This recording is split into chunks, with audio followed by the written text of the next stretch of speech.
Eh, welcome to my vlog. Ang gagawin natin ngayon, mag-unbox ng tawag dito. Scratchy pad. Scratchy pad. Para kay Batik. Ayun. Ayan. Para kay Batik. Batik! O, tingin na.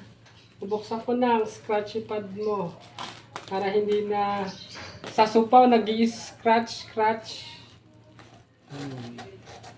Ito na. Ang scratchy pad. Magkano ba ito sa Robinson? Nung nagtanong kami sa Robinson. Iba-iba yung price. Mahal. Ito ay nabili sa Lazada.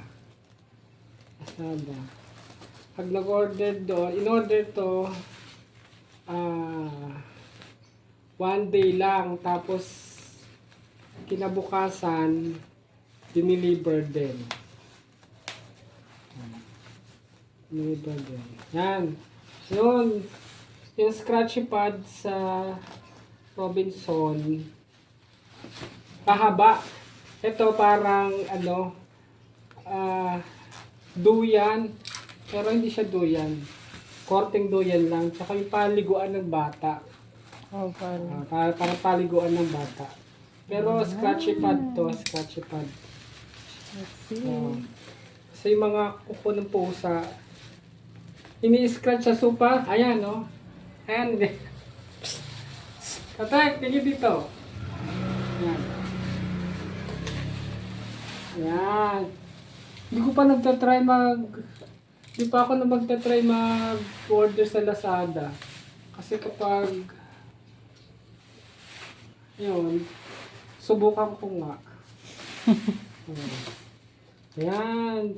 Wow! Ayan pala may libre na ano tawag dyan? Tsaa. Hindi. Ano yan? Catnips daw yan. Catnips daw. Para Akala ko tsaa. magpunta sila dyan. Ayan. Ulit Binubudbud ba? Yeah, oo. Ayan. Yan, Lazada scratchy pad. Ayun, parang lang yung bathtub. So, check natin kay Batik. Ika, Come here, Batik. ibubudbud ko muna yung seasoning. Pampalapat daw, para lumapit daw yung mga pusa. Ayan, bubudburan ko Saka ng... yung ano yan, PC yan. Bubudburan ko ng... Ano ba? Parang seasoning. Parang bawang siya. Paikot, no? Tama ba? Paikot. Para daw maka-attract ng maraming pusa.